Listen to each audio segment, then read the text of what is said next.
الشيطان الرجيم. بسم الله الرحمن الرحيم. الحمد لله رب العالمين الرحمن الرحيم مالك يوم الدين. إياك نعبد وإياك نستعين. اهدنا الصراط المستقيم صراط الذين أنعمت عليهم غير المغضوب عليهم ولا الضالين.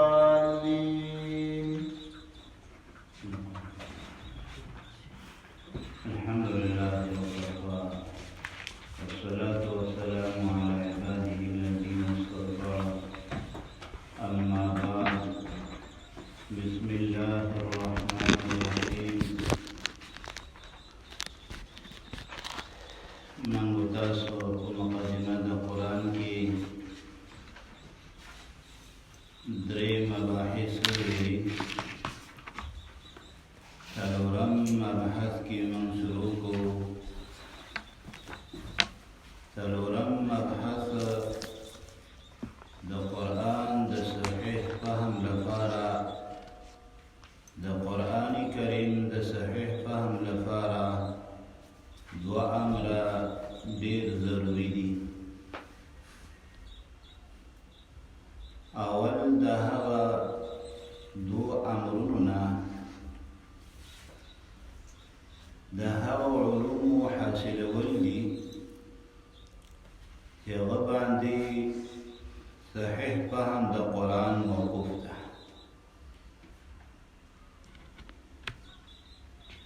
چې هغه څوارلس علوم دي او دیتا علوم کسبیه هم ویل کیږي. چې دیتا علوم کسبیه هم ویل کیږي لکه علم لغت، علم نحو، علم صرف، علم اشتقاق،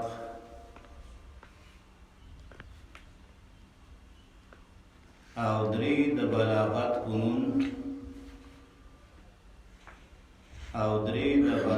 فنون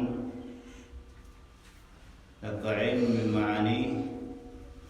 علم بیان، علم بدیع، دارنګي علم د قرآن، دارنګي علم د کلام یعنی عقاید، ودارنگا اصول فقه، دارنگی اصول فقه، ودارنگا اسباب نزول، او دارنگی علم فقه،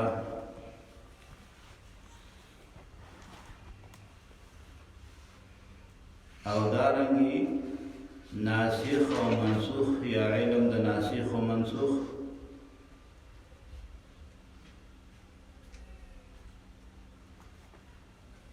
او دارنگا علم دا حدیثو دا چی مجمل دا قرآن تفسیر کړی وی. مجمل دا قرآن تفسیر کړی وی دا حدیث علم.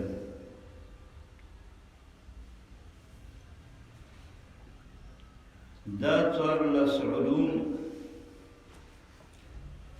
هغه علوم دي چې صحیح فهم د قرآن په دې پورې موقوف ده. صحیح معنو کې فهم د قرآن په دې پورې موقوف ده. خو البته د دې دا معنا نه ده او دا مطلب نه ده چې چا دا علوم حاصل کړي نه وي نو هغه د قرآن سره هیڅ تعلق نه لري او نه دې ساتي. یعنی د دې دا مقصود نه ده او دا مطلب نه ده چې چا ته دا علوم حاصل نه وي نو هغه د قرآن سره هیڅ تعلق نه ساتي. دا مطلوب او مقصود نه ده. ځکه قرآن کریم سره هر څوک تعلق ساتلی شي که هغه امیده که ملا ده که طالب ده که ښځه ده او که نر ده او د دې نه هر څوک اخذ کولی شي خو مونږ قید ایښی و چې صحیح فهم د قرآن مطلق فهم یې هر څوک کولی شي قرآن نه اخذ هر څوک کولی شي قرآن د فهم لپاره اسانه ده دنه په اسانۍ سره فهم کولی شي البته مونږ ویلي وو صحیح فهم د قرآن دا موقوف په دې 14 علومو ده او دا ځکه هر څوک له دې نه اخذ کولی شي قرآن ځکه الله جل جلاله فرمایي لقد یسرنا القرآن للذکر تحقیق ما اسانه کړی قرآن لپاره د فند او نصیحت نو دا مطلب نه که چا دا علوم حاصل وي خو ډېره ښه ده نو کامل فهم د قرآن به درته حاصلېږي او که چا دا علوم حاصل نه وي نو هغه دې داسې نه وایي زه به قرآن سره تعلق نه ساتم ترجمه تفسیر به نه کوم ځکه زه نه پوهېږم چې ما دا علوم نه دی ویلي نه دې سره به تعلق ساتي هر څوک چې دې سره تعلق ساتي د دې نه اخذ ورته اسانه ده ځکه الله فرمایي چې ما اسانه کړی قرآن لپاره د فند او نصیحت دا دو امور مونږ وویلې چې د صحیح فهم د قرآن لپاره موقوف علیه دو امور دي یو خو دا 14 علوم کسبیه شو چې دا چاته حاصل وي نو فهم د قرآن هغه ته اسانه ده دویم علم وهبي ده وهبي علم وهبي علم دا د الله جل جلاله عطیه ده چې په خپل فضل سره یې چاته ورکوي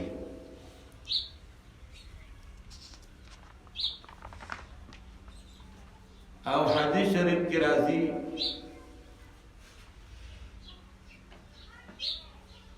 سیدا په هغه چاته دا وهبي علم حاصلېږي چې څوک په خپل علم باندې عمل وکړي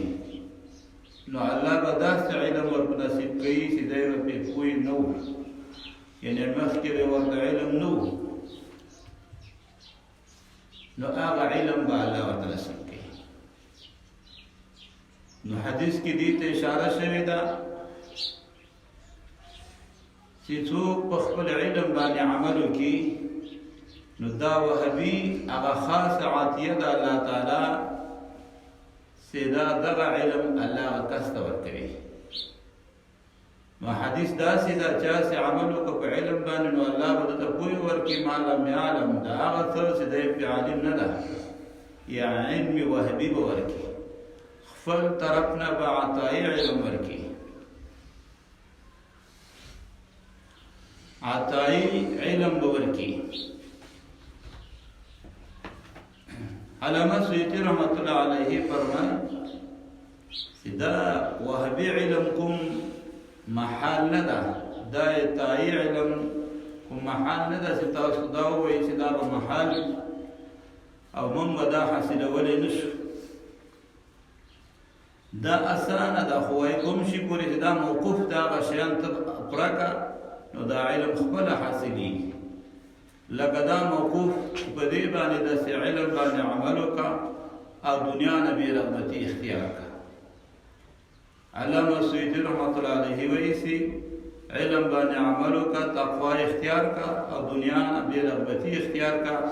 نو په دې سره به عطایي علم الله تعالی تا ته نصیب کړي دا کوم محال نه ده لکه یو حدیث کې د حضرت علي کرم الله وجهه پوښتنه وشوه هغه نه پوښتنه وشوه د حضرت علي کرم الله وجهه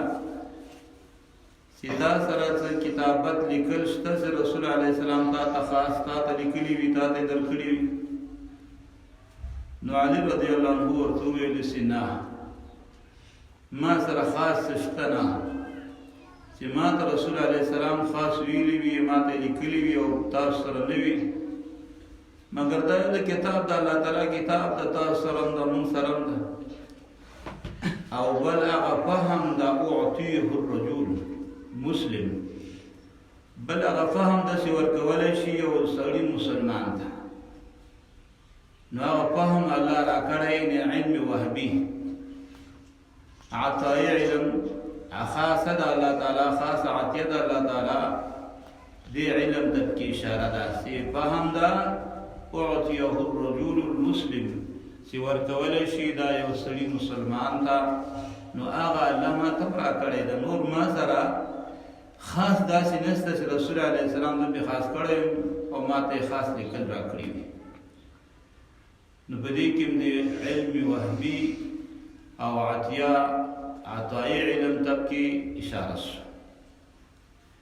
قرآن کریم کی آیات کریمہ اقرأ باسم ربک الذی خلق خلق الانسان من علق اقرأ وربک الاکرم الذی علم بالقلم دې ځای کې علم کسبی ته اشاره وکړه علم بالقلم دې ته علم کسبی ته اشاره وکړه چې پوهه ورکړه په قلم سره تو پوهه د ته ورکړه په قلم سره علم کسبی ته اشاره وکړه علم الانسان ما لم يعلم انسان ته علم ورکړه دا څه چې دې په پوهه نو دې په خبر نو دې کې علم وهبي عطای ته اشاره وکړه دې کې دا علم وهبي عطای ته کې اشاره وکړه سیدا دا علم دا سی الله تعالی ورک انسان ته علم الانسان ما لم يعلم انسان ته خدا غته انسان په خبر نه دا ابو وهبي یا خاص عطد العطیه د الله تعالی د انسان دی ورکی نمانګه موږ کې ویلي چې صحیح په هم د قران لپاره دوا شی ضرور دي یو امور علوم کسبیه دي او دویم د علم وهبي عطایه دا تلورم بحثو دا خلاص پنځم بحث د قران په نومونو کې ده پنځم بحث د قران په نومونو کې ده علامه سیوطی رحمه الله فاتقان علوم القرآن کی فاتقان علوم القرآن کی د بعض علماء نقل کړي دي چې د قرآن کریم 55 نمونه دا په قرآن کې ذکر دي د قرآن کریم 55 نمونه خپل په قرآن کې ذکر دي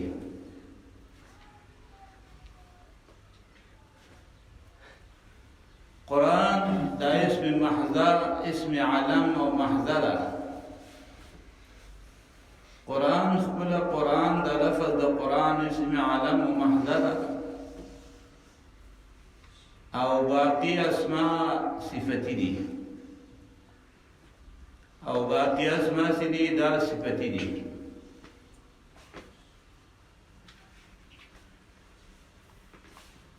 دا قرآن لغوی و اصطلاحی معنی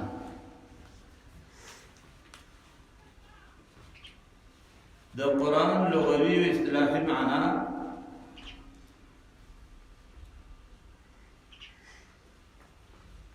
لغوی معنی دا قرآن کی فدا لفظ دا قرآن کی دو قول دی سیدا با حمزی سر روی یا بغیر دا حمزی نبوی قرآن او قرآن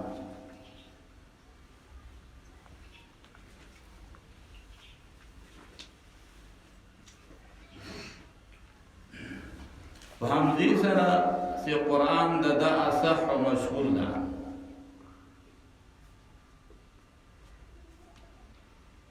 فهمزی سره دا اصح و مشهور ده سی قرآن ده او فغیر ده حمزی نه هم راځي بعضی وی دا اسم علم دا او مشتق نه ده بعضی وی قرآن اسم علم دا مشتق نه دا په دواړو تقدیرو باندې چې هغه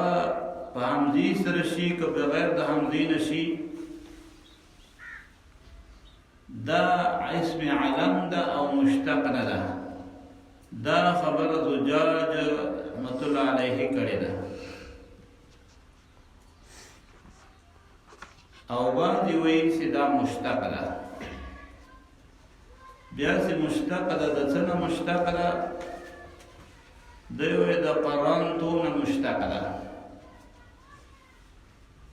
او دا انضمام ته وایي او دا انضمام ته ویلی شي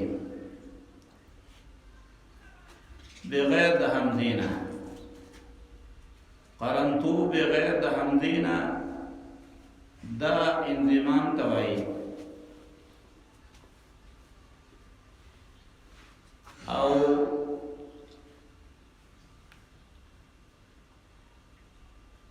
او باندې وایي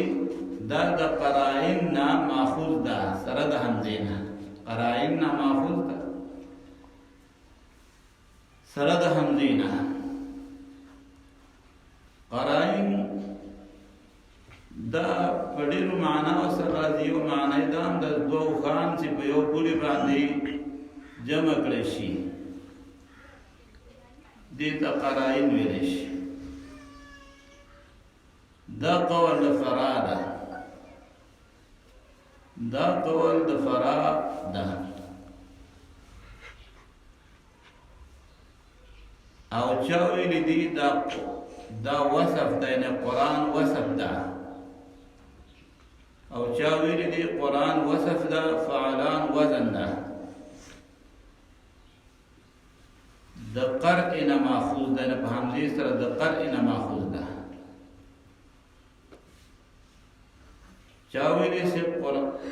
قرآن وصف ده فعلان وزن ده د قرء نه ماخوذ ده معنا د دې جمع ده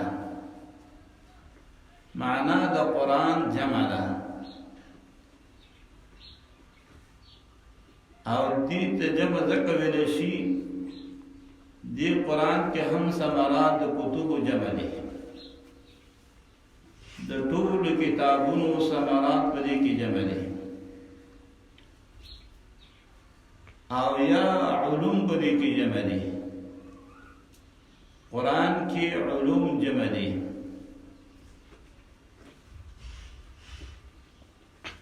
یا علوم پدې کې جمع دي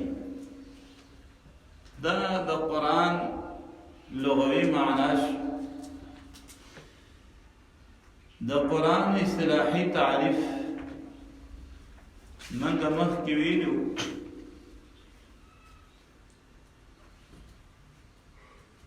مخکې تعریف د قرآن کریم کې مونږ ویلو چې دا د مفسرینو په نس تعریف ده او د اصولینو په نس باندې د قرآن تعریف را روان ده نو دا د قرآن تعریف شو په نس د اصولینو باندې د قرآن تعریف شو په نس د اصولینو باندې قرآن صدا قرآن كلام الله المنزل على رسوله المكتوب في دفات المصاحف المنقول إلينا على الأحرف السبعة المشهورة نقلا متواترا. القرآن قرآن كلام الله كلام الله تعالى المنزل على رسوله چې منزل د رسول باندې صلی الله علیه وسلم المکتوب بالدفات المصاحف چې لیکل شوی دا په دفات المصاحف په غدو وقایو د مصاحفو کې یعنی په مابین د دو وقایو د مصاحفو کې المنقول الینا چې نقل شوی منته على الاحرف السبعه المشهوره فهو حرفون وقلتون وشبك مشهورة وسرة على الأحرف السبعة المشهورة فحرفون ومشهورة وسرة نقلا متواترا فنقل متواتر سرة فنقل متواتر سرة نو القرآن كلام الله المنزل على رسوله المكتوب في دفات المصاحف المنقول إلينا على الأحرف السبعة المشهورة نقلا متواترا. دا د قرآن کریم بحث او دا اصطلاحي تعریف. وشپږم بحث د قرآن په جمع کولو کې ده. وشپږم بحث د قرآن په جمع کولو کې ده.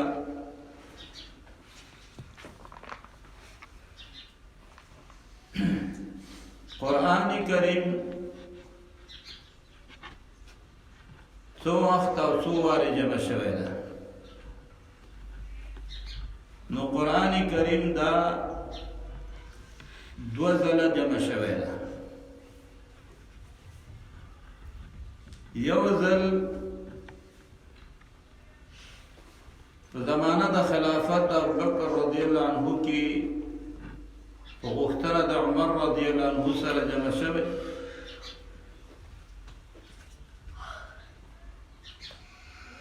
او بل ځل په خلافت د عثمان رضی الله عنه کې په غوښتنه د حذیفه رضی الله عنه باندې جمع شوی.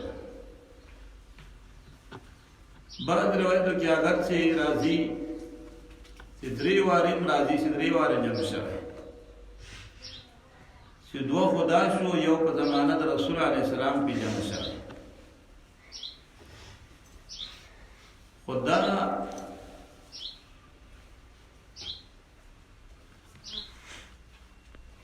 په زمانه د رسول علیه السلام کې هم جمع شوی.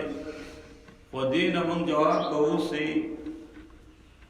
زمانه د رسول علیه السلام کې جمع شوی نه د مابین د دفاتو د مصاحفو کې، بلکې هلته لیکل شوی ده. د هغه جمع کولو نه مطلب لیکل دي چې په زمانه د رسول علیه السلام کې لیکل شوی ده. په مختلفو شیانو باندې لیکل شوی ده. په تیږو لیکل شوی ده، په لرګیو لیکل شوی ده، په پلو باندې لیکل شوی ده، په هډوکو لیکل شوی ده. خو مطلب دلته د جمع نه د رسول علیه السلام په وخت کې جمع شوی هغه لیکل شوی مراد ده چې هلته لیکل شوی ده. او داسې په مصحف کې د رسول علیه السلام په وخت کې جمع شوی نه ده، ځکه چې رسول علیه السلام وخت کې خو قرآن نسخه راتله، احتمال د نسخې و. نو الته جمع کېدو ته ځکه ضرورت نه و، ځکه چې قرآن به جمع نسخه کېده. نو چې قرآن نسخه شوی ده لیکلی وی، یا مصحف کې لیکل شوی وی، بیا نسخه شوی وی، بیا به یې ته لرې کوو. نو دلته ډېر مشکلات پېښېده. نو دې په خاطر باندې رسول علیه السلام په دور کې قرآن جمع شوی نه ده په مصحف کې، ځکه هلته احتمال د نسخې موجود و. او بله دا ده چې رسول علیه السلام په ډېرو اهمو امورو باندې چې هغه د قرآن د جمع کولو نه ډېر اهم امورو باندې دی مشغول و، او دی دې ته خلاص نه و چې قرآن جمع کړي. رسول علیه السلام دې ته خلاص نه و چې قرآن جمع کړي، ځکه له دې نه په زیاتو مشکلو امورو باندې دی مشغول. خو چې کله رسول علیه السلام د دنیا نه رحلت وکړ، بیا د دې ضرورت پیدا شو چې قرآن څه شي جمع شي. او دا بیا دوه ځله جمع شوی ده. یو ځل د حضرت ابوبکر صدیق رضی الله عنه په خلافت کې، او دوم ځل د حضرت عثمان رضی الله عنه په خلافت کې. دا د دې دواړو په مابین کې فرق دا څرنګه ده. دا فرق به اوس د دې نه معلوم کړو چې موږ د دواړه روایتونه نقل کړو. دا اول جمع روایت د زید بن ثابت رضی الله عنه نه شوی ده. په دې سره فرق ظاهریږي چې دواړه روایت جمع نقل کو، نو دې سره د اول جمع او د دویم جمع فرق هم ثابتي او فرق من کې راتلی شي. هغه داسې چې اول روایت د اول جمع روایت د زید بن ثابت رضی الله عنه نه شوې ده. زید بن ثابت رضی الله عنه وایي چې په دور د خلافت دی حضرت بکر صدیق رضی الله عنه کې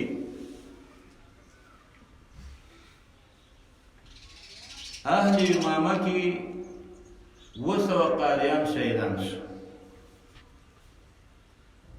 او روایت د بخاری کې 80 کسان شهیدان شو. په دې روایت کې 200 قاریان شهیدان شو، حافظان د قرآن شهیدان شو. او په روایت د بخاری کې دي چې 80 کسان د قرآن حافظان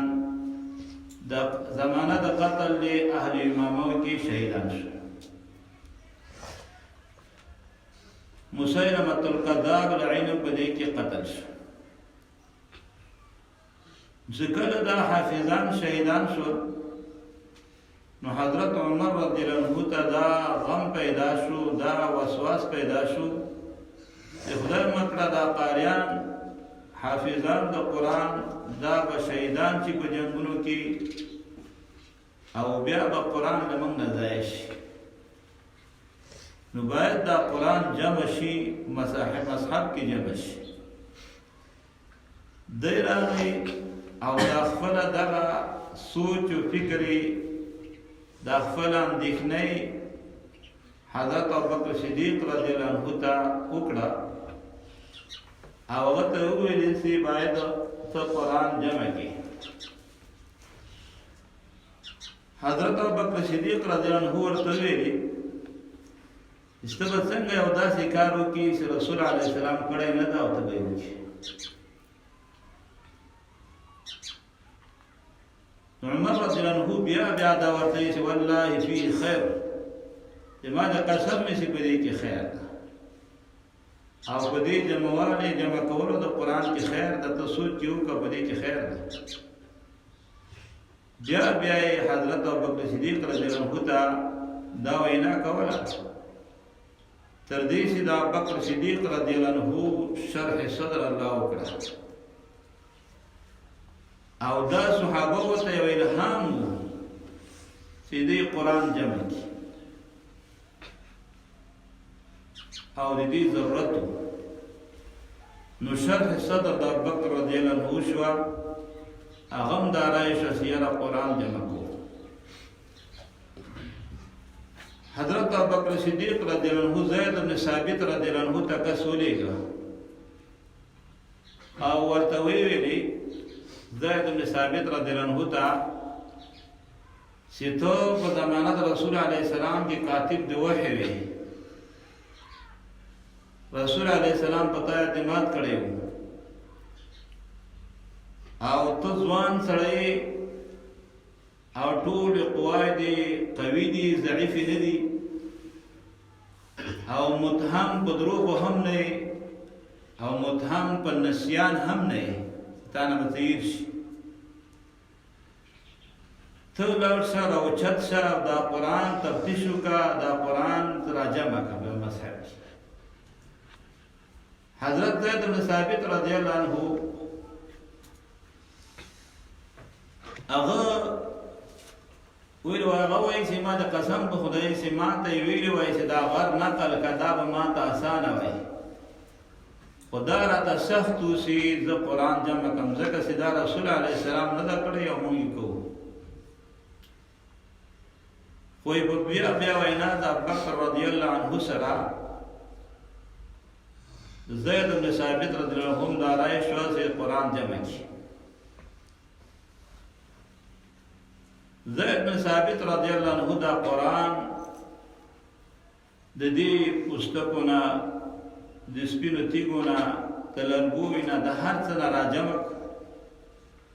یو مصحف یې تیار کړی. نو قرآن جمع شو. دا د ابوبکر رضی الله عنه سره او دا ابوبکر رضی الله عنه نه عمر رضی الله عنه تفات شو دا مصحف د غسر به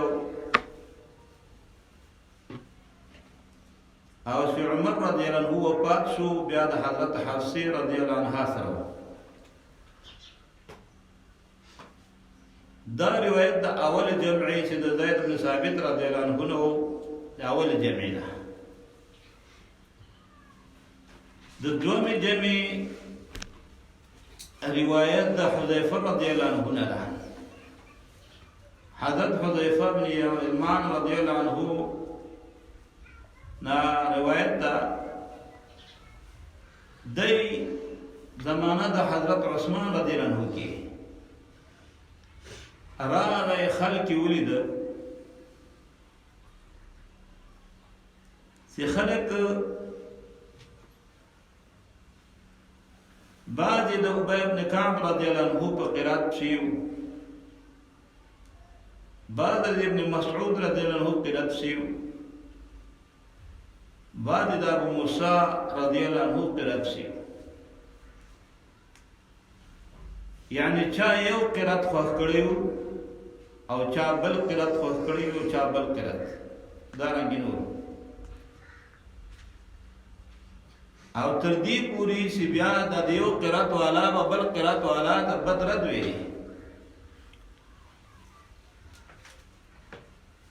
دا دیو قرات والا بل قرات والا ته بدرد ویلی دغه ته د غلطوالي نسبت کاوه سی تاسو دا قرات غلط ده او حتی د تکفیر نسبت په ورته کاوه د کفر نسبت په ورته کاوه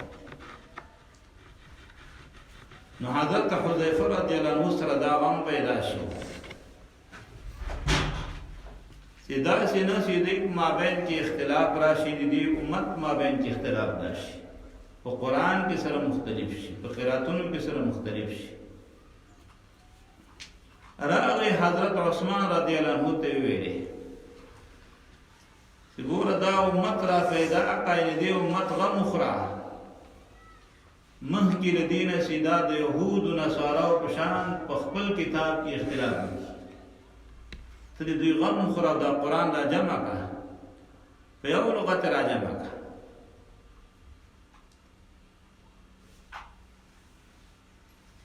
بیا بلکه يهود نصارا په خپل کتاب کې دوی اختلاف کوي نو دیو جن دا ضرور ده سي دا قران ته جمع شي دیو نه حضرت عثمان رضی الله عنه ته هم سوچ پیدا او د سره دا فکر شو چې صحیح خبره ده وکړه او د قران جمع کېدل په کار دی په یو لغت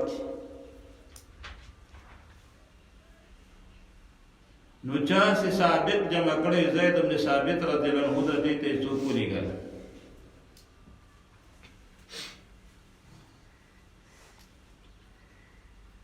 زید بن ثابت رضی الله عنه ته څوک ولېګا او غیر وخت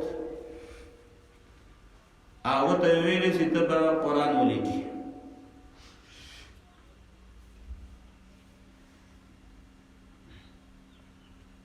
یو کمیټي بسته ورته کمیټي مقرره کړه زید بن ثابت رضی الله عنه سره درې کسان تقریبا نور مقرر کړه عبد الله بن زبیر رضی الله عنه او سعيد بن العاص رضي الله عنه او عبد الرحمن بن الحارث بن هشام رضي الله عنه د زید رضی الله عنه سره د درې کسان نورم قریشیان د درې واړه قریشیان د سره یو ځای زید بن ثابت رضی الله عنه سابق وحیم لیکلی و بیا ثابت جمع کړی و دې سره عبد الله بن زبیر رضی الله عنه او سعید بن العاص رضی الله عنه عبد الرحمن بن الحارث بن هشام رضی الله عنه ورسره یو ځای او دوی ته دا ویلي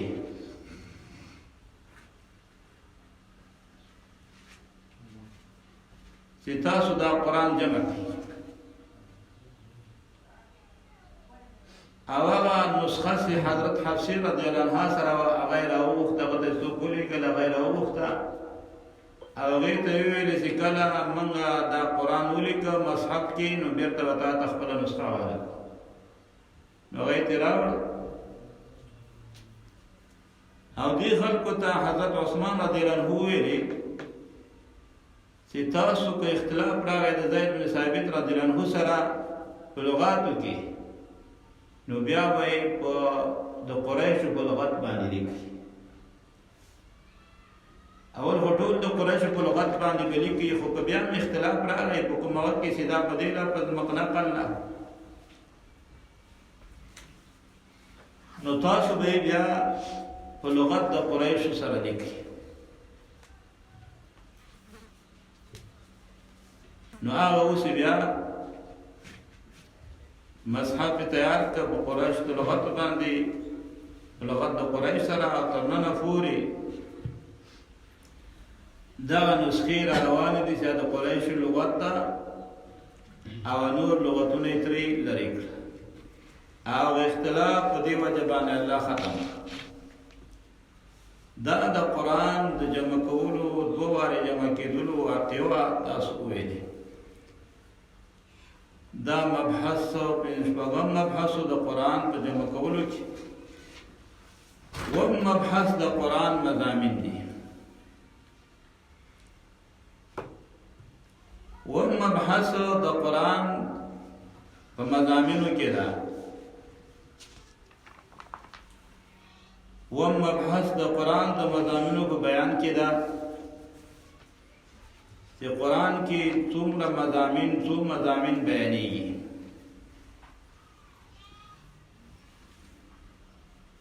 نو تقریبا قرآن کې اته مضامین دوی ذکر کړي دي چې اته مضامین کې بیانېږي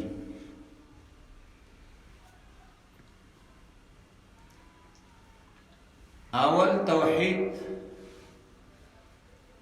دویم رسالت دریم قیامت دیتا اصول ثلاثه ویلی شي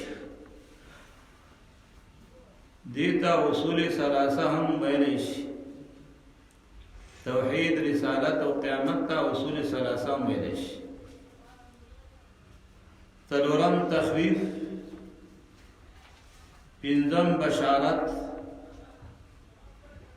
شپږم احکام وم جهاد اتم انفاق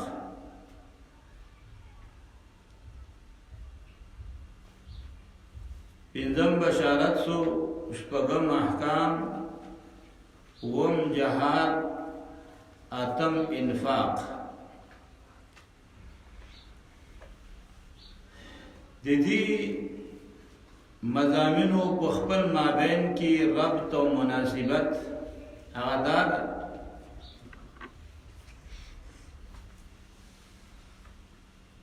چې توحید د اصل د اصول ده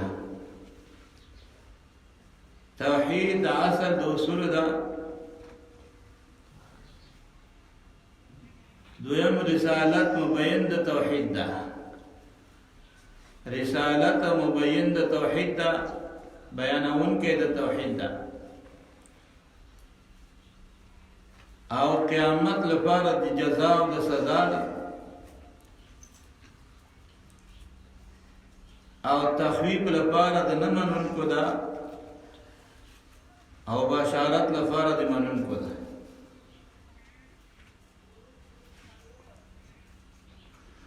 او احکام لپاره د انتظام د امور د مسلمانانو دي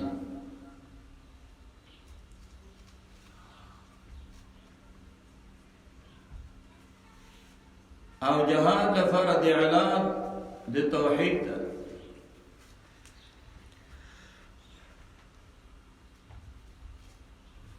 او جهاد لپاره د اعلان د توحید او انفاق تف جهاد کی ضرورت راځي او انفاق تف جهاد کی ضرورت راځي دا د خپل مابین کې د دیاتو مضامینو په خپل مابین کې رابطه او مناسبت شو خپل مابین کې د دې اتو مضامینو ربط او مناسبت شو.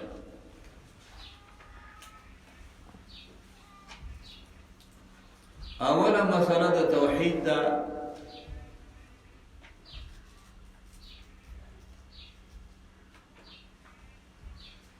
توحید معنا په شرح المقاصد کې داسې کړی ده. اول مسله د توحید ده. د توحید معنا په شرح المقاصد کې داسې کړی ده: اعتقاد عدم الشريك في الألوهية وخواصها. اعتقاد عدم الشريك ده بألوهية أو بخواص الألوهية. ألوهية أو بخواص الألوهية. عقیده ساتل د عدم شریک دی په اولوهیت او په خواص د اولوهیت کې.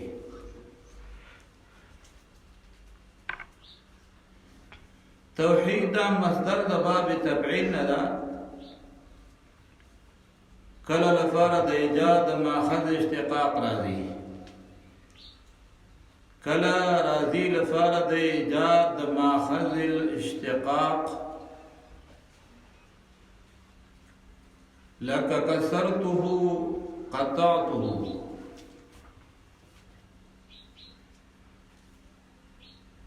نو معنی دا ده یعنی ایجاد د کسر او د قطع مې وکړو. كسرته لك كسرته قطعته. كسرته او بل لفظ قطعته ده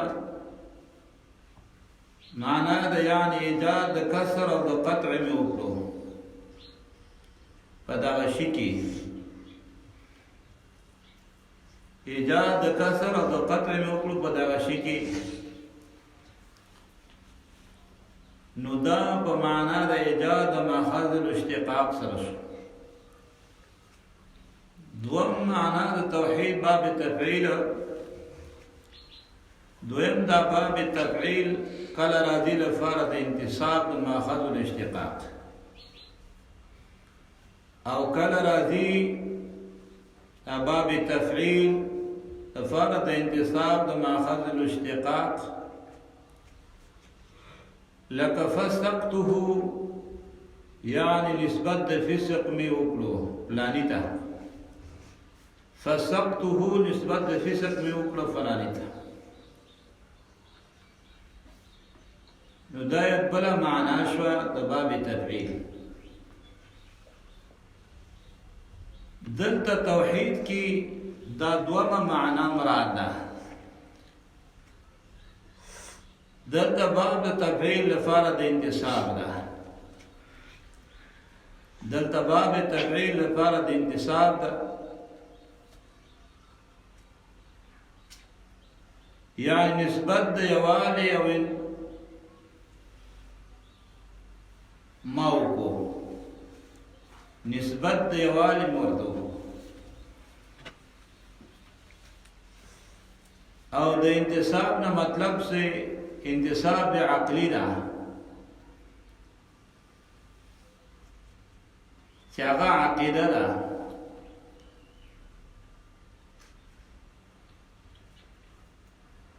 انتصاب عقلی ده مراد وی د انتصاب نه مراد عقلی انتصاب ده. مراد د انتصاب نه مراد عقلی انتصاب ده چې هغه اعتقاد ده. د انتصاب نه مراد عقلی انتصاب ده چې هغه اعتقاد ده، یعنی اعتقاد په یووالي او متفردوالي د الله تعالی په خدایتوب، یعنی عقیده ساتل، اعتقاد په یووالي او په متفردوالي د الله تعالی په خدایتوب، چې عقیده سره یو ساتي د الله په یووالي او په متفردوالي د الله تعالی سره په خدایتوب، چې خدایتوب کې دی یو ده او متفرد ده، چې دا عقیده سره وساتي.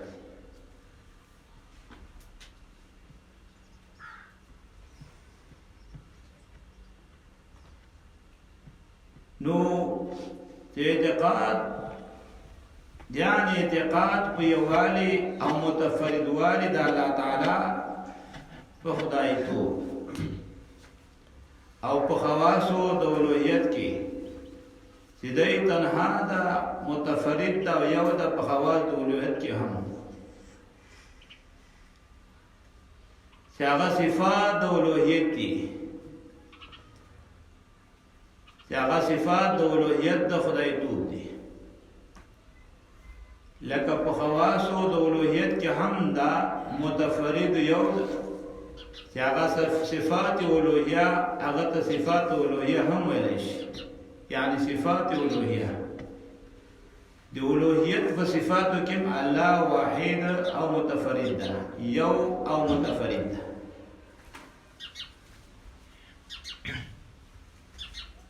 صفاتونه د اولوهیت لکه خالقیت او رازقیت و غیره و غیره چې سړی دا عقیده وساتي چې الله تعالی د یووالي او د متفردوالي عقیده د خدایتوب د خدای وساتي او دا عقیده وساتي چې دی یو ده او متفرد ده په خواص اولوهیو کې هم یعنی په صفات اولوهیو کې هم دی یو ده هغه صفات اولوهیه لکه خالقیت او رازقیت شو وغیره شو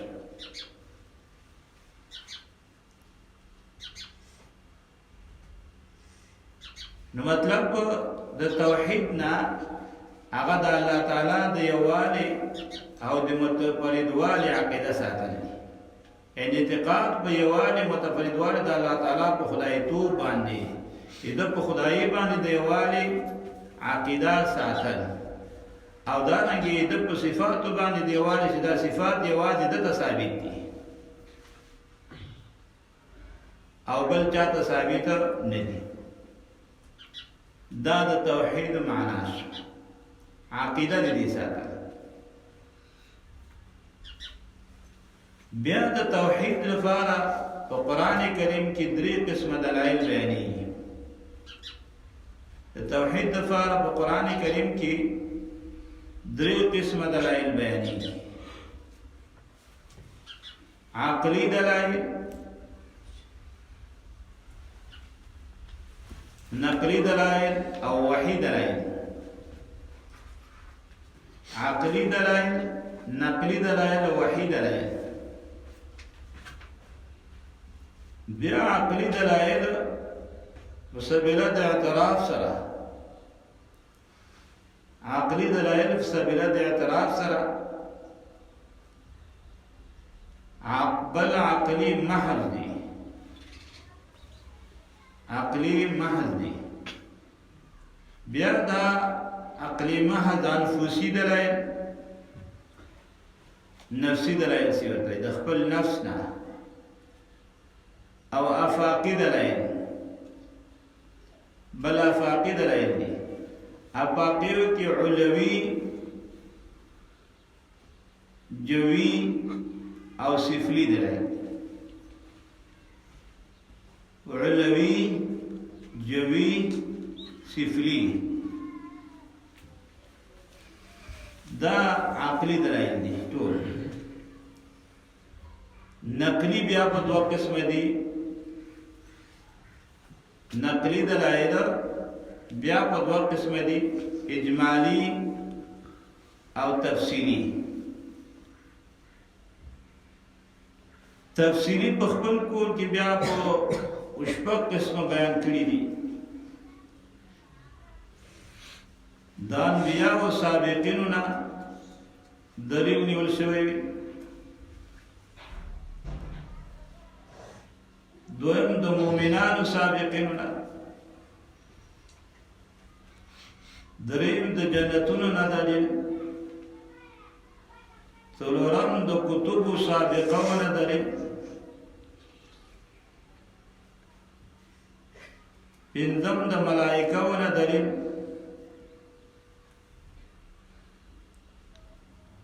او شپږم د وحوش طيور نه دلیل نقلی په توحید باندې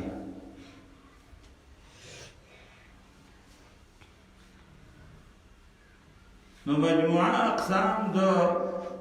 دلایل عقلیه او پندشو مجموعه اقسام د دلایل عقلیه او پندشو عقلی سبیله د اعتراف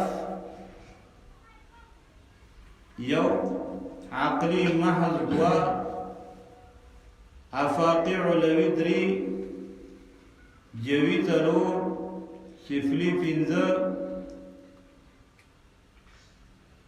دا پینزه دلائل شو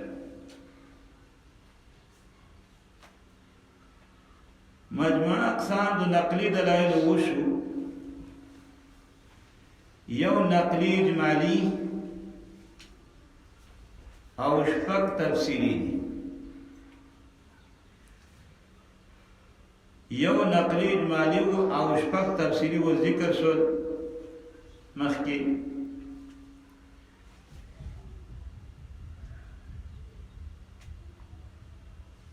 نو وشپږ دا شو یو اجمالی شو دای وشو پنځه هغه دای دولس یو دلیل وحی شو نو دای دیارلس ټول دلایل عقلی دیارلس پنځه عقلی شو او و نقلی عقلی شو عقلی محض دا عقلی دی نقلی عقلی نیو پدی کی اجمالی او شپږ تفسیری نو دا و دا شو پنځه دولس یو دلیل وحی نو د دیارلس ټول دلایل دا دیارلس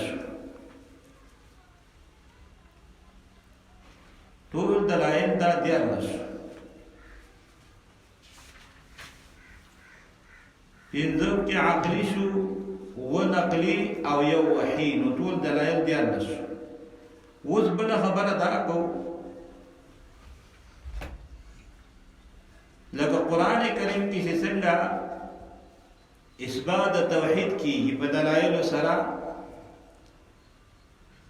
دا رنګ رد شرکم کیږي په دلایل سره ځکه چې دا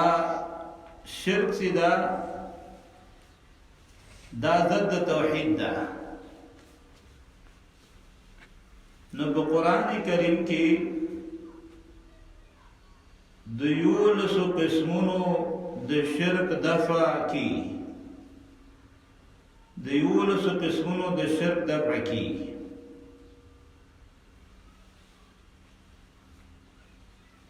اول شرک اعتقادی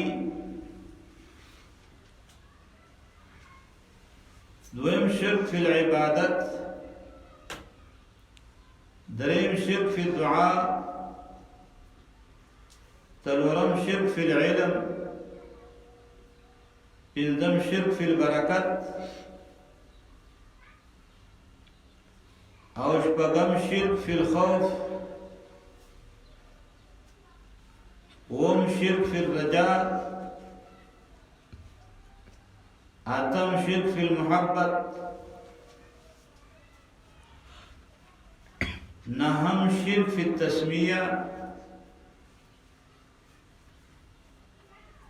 لسم شرک فی الشفاعت ولسم شرک فعلی ولسم شرک فعلی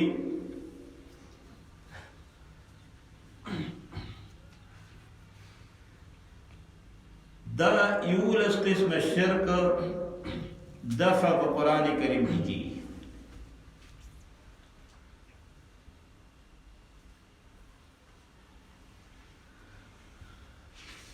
یولس قسم الشرک دفع په قران کریم کې کیږي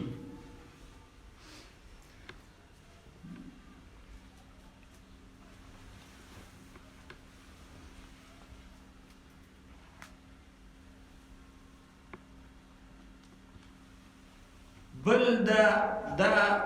اوله مسله په دې اول بده ته اتم مضمونو کې مسله د توحید من ویل قرآن کې اته مضامین ذکر کیږي. اتو مضامینو کې اول مسله د توحید و، دې ځای پوری اجمالی طریقې سره ځکه چې تفسیری طریقې سره ټول قرآن ده. اجمالی طریقې سره مسله د شرک د توحید ذکر شو. دوم مسله د رسالت ده.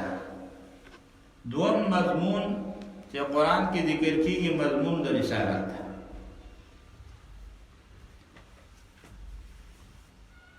اوس زده که دا خبره چې اثبات د رسالت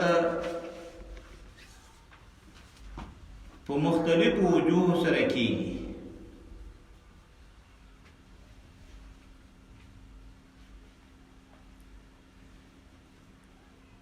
زده دا خبره چې اثبات رسالت په مختلفو وجوه سره په قرآن کریم کې کیږي. اول په وحی سره کیږي، ایحاء سره کیږي.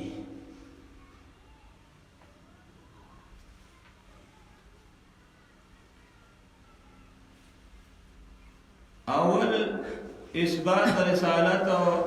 په وحی سره ایحاء سره کیږي. لکه انا اوحینا الیک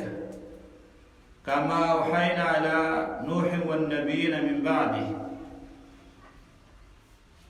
من وحی کړی تا لکه څنګه چې وحی کړی و نوح علیه السلام ته او نبیانو ته وروسته دغه نه.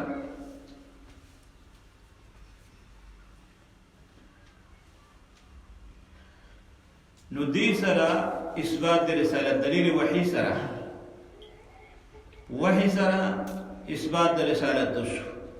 الله جل جلاله فرمایي چې موږ تا ته وحی کړی ده، ان اوحینا الیک. لیکن څنګه چې نوح علیه السلام او دنه بعد چې کوم نبیان دي وو ته وحی کړی دا سي وحی تا ته کړی. نو اثبات د رسالت په دلیل وحی سره وشو.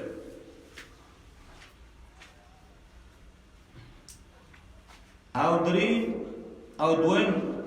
دویم اثبات د رسالت کیږي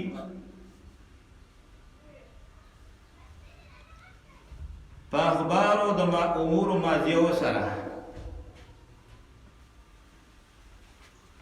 لکه پیغمبر علیه السلام خبر ورکړي د پخواني زمانې په امور باندې چې پخوا داسې تیر شوي. نوح علیه السلام مخکې داسې و، د لوط علیه السلام وخت کې داسې و، د نور انبیاء علیه السلام وختونه ښیي، د هغو بیان کیږي قرآن کې. نو په دې سره اثبات د رسالت کیږي چې دغه وخت نصیب پیغمبر نه او الله ورته خبر ورنه کړي، نو بل څوک یې نشي خبرولی، نو معلوم شو دا پیغمبر ده.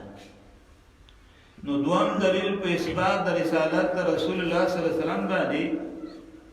هغه خبر ده د امور ماضیه ونه، د مخکې زمانې د امورو نه خبر ورکول دي. نو پیغمبر علیه السلام په دې قرآن کې د مخکې زمانې د پیغمبرانو واقعات وغیره دا ذکر کړي دي. نو معلوم شو چې دا پیغمبر ده، نبی ده.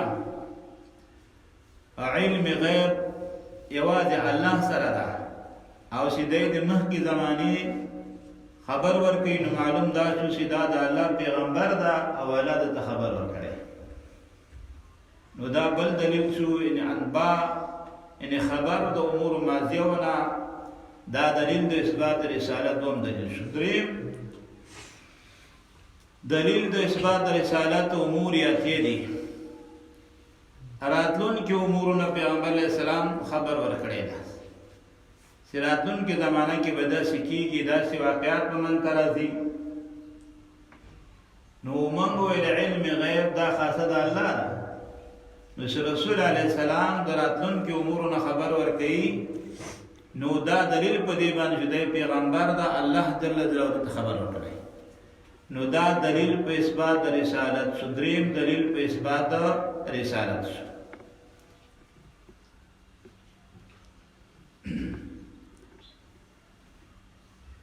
او څلورم دلیل هغه وصف امي سره ده. وصف د رسول علیه السلام د په امي سره سیده صفت شوی په امی سره، سیده نبی امیده، امیده نبی امیده. نو معلومیږي داسې نه خط کولی شي نه کتابت کولی شي، او بیا هم د داسې امورو نه خبر ورکوي چې د مخکې زمانې د وروسته زمانې. نو معلومیږي داسې دا نبی ده، الله ته خبر ورکړی. لکه خپله نه کاتب ده، نه کتابت کړی، نه شاعر ده. نو معلومه دا دلیل په دې باندې چې دا امیوالی دی د دلیل په پیغمبرۍ دی د باندې ده. دا د رسول علیه السلام امیوالی دا دلیل ده د ده په رسالت باندې. دا اثبات لپاره د رسالت دی ده شو، دا دلیل د اثبات د رسالت دی ده شو. دا څلور دلایل دی ذکر کړي، دا رنګې نور دلایل هم شته. بله مسله او دوم او درې مضمون چې د هغه د قیامت ده. د قیامت مضمون ده. زمونږ ویلو قرآن کریم کې 8 مضامین بیانې، دویم رسالت شو او دریم قیامت. بله مسله د قیامت شو. نو د قیامت مسله دا د اصول ثلاثونه دي، دواړه د درې د اصل ثالث د اصول ثلاثونه دي. درې وته اصول وایي: توحید، رسالت او قیامت. د درې وته اصول وایي. نو دا وایي دریم اصل شو د اصول ثلاثونه، دریم اصل شو د اصول ثلاثونه.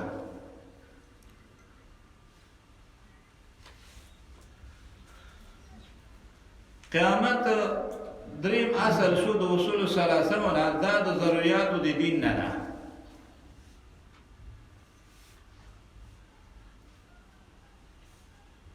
دا ایمان په قیامت باندې دا د ضروریاتو د دین نه ده.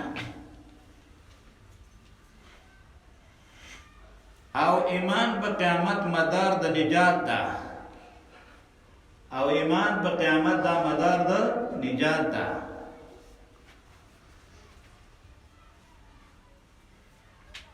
او ایمان په قیامت سبب لپاره د خو صفات او د خو اعمال ده. ځکه چې قیامت باندې څوک عقیده ولري چې مانه به سوال جواب کیږي، سوالونه برانه کیږي، مانه پوښتنه کیږي، نو هغه په دنیا کې بیا ښه عمل کوي، خو صفات په بدن کې پیدا کوي. او څوک چې د قیامت عقیده نه ساتي، نو خو د دنیا عقیده ساتي او دنیا ختمه ده. دنیا کې به خواله غواړي، د آخرت لپاره خو بیا کار نه. خو څوک چې د آخرت عقیده ساتي، د قیامت عقیده ساتي، نو د ځان کې به ښه صفات پیدا کوي او ښه اعمال به کوي چې آخرت یې صحیح شي. نو ایمان په قیامت باندې دا مدار د نجات او سبب د ښه سبب د لپاره د ښو صفاتو او د ښو اعمال. او انکار د قیامت دا سبب د هلاکت. د قیامت نه انکار کول سبب د هلاکت. دا انسان هلاکت ته ورځي.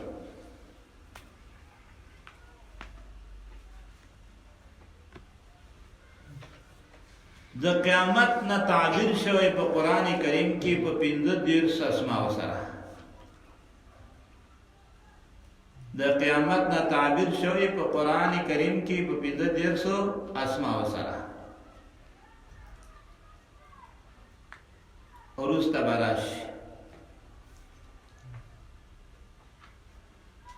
د قیامت نه تعبیر شوی په قرآن کریم کې 15 اسماء سره. د قیامت اثبات هم په مختلفو وجوه سره شوی ده. د قیامت اثبات هم په مختلفو وجوه سره شوی ده.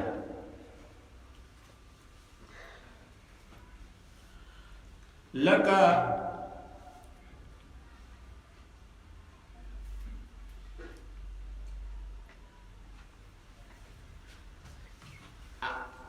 د قیامت اثبات هم په مختلفو وجوه سره شوی ده. لکه اثبات د علم او قدرت سره. الله د قیامت اثبات کړی دا په علم او چا سره؟ قدرت سره د قیامت اثبات کړي په علم او قدرت سره یو دویم د قیامت اثبات کړي داوود ځون پاول ځون باندې هغه ځون پاولني ځون باندې قیاس کول د قیامت نه بعد ځون د اولني ځون باندې قیاس کول په دې سره اثبات د قیامت شوی نو دا ځون په اولني اخري ځون په اولني ځون باندې قیاس کول نو دې سره اثبات د قیامت شوی دریم د بحث بعد الموت قیاس کول په ځمکه باندې څه شی تراشنه شي د بحث بعد الموت قیاس کول په ځمکه باندې چې د ځمکې نه کوم شی را زرغون شي لکه هغه ختم شي او بیا بیرته راشنه شي نو د بحث بعد الموت یعنی د قیامت اثبات په دې سره هم قرآن کریم بحث بعد الموت قیاسی کړي په ځمکه باندې چې شی راشنه کی او څلورم قیاس د بحث بعد الموت په خوب او بیداری باندې شوی قیاس د بحث بعد الموت په خوب او بیداری باندې شوی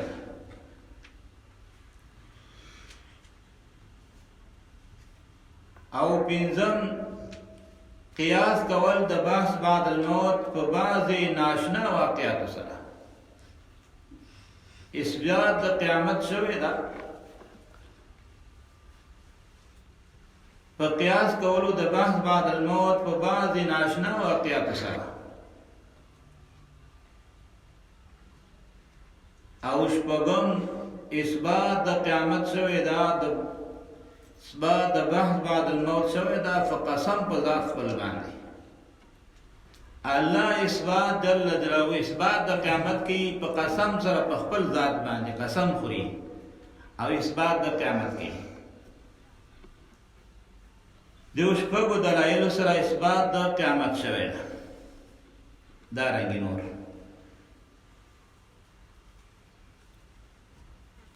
نو دا درې مضمونو د هغه اتو مضامینونه څلورم مضمون تخویف ده څلورم مضمون چې په قرآن کې بیانېږي هغه تخویف ده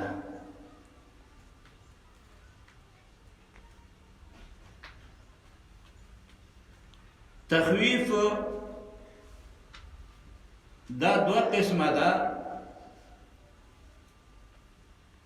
یو تخویف دنیوی ده او بل تخویف اخروی ده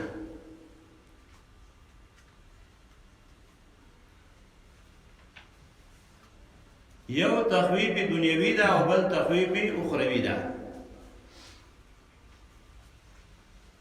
او بل بشارت ده دا لندن دی او څلورم پنځم مضمون سی دا اغا بشارت تا بشارت هم په دوه قسمه ده یو دنیوي او یو اخروی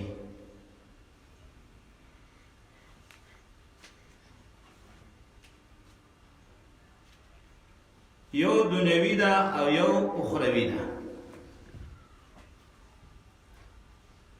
وشپږم احکام وشپږم احکام شپږم مضمون څه دي احکام دي احکام په درې قسمه دي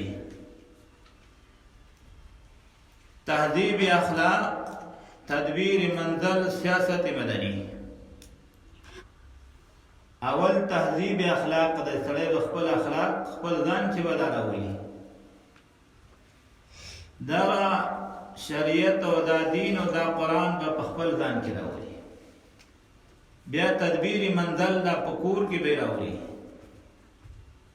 او دریم سیاست مدنی دا بیا په ټول مدینه او ښار او کلو کې ټول خلکو کې دا راوړي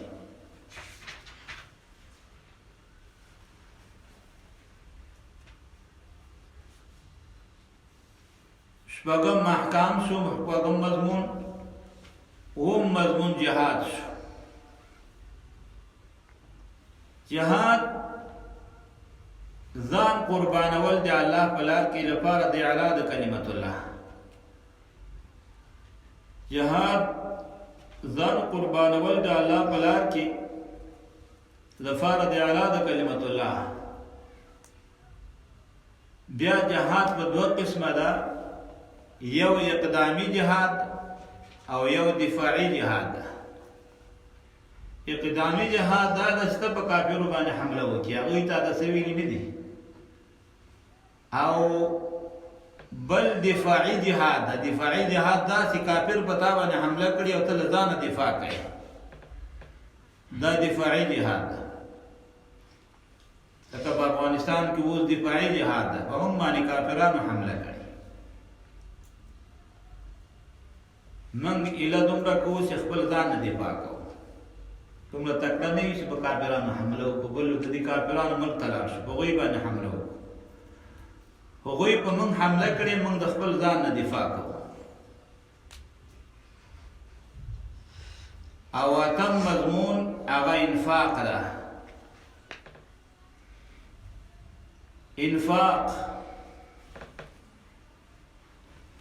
انفاق فی سبیل الله، د الله په لار کې خرچه کول. دا انفاق بیا یو واجبی ده یو غیر واجبی ده. انفاق واجبی او غیر واجبی. نو انفاق په دوه قسمه شو، یو انفاق واجبی شو، یو غیر واجبی شو.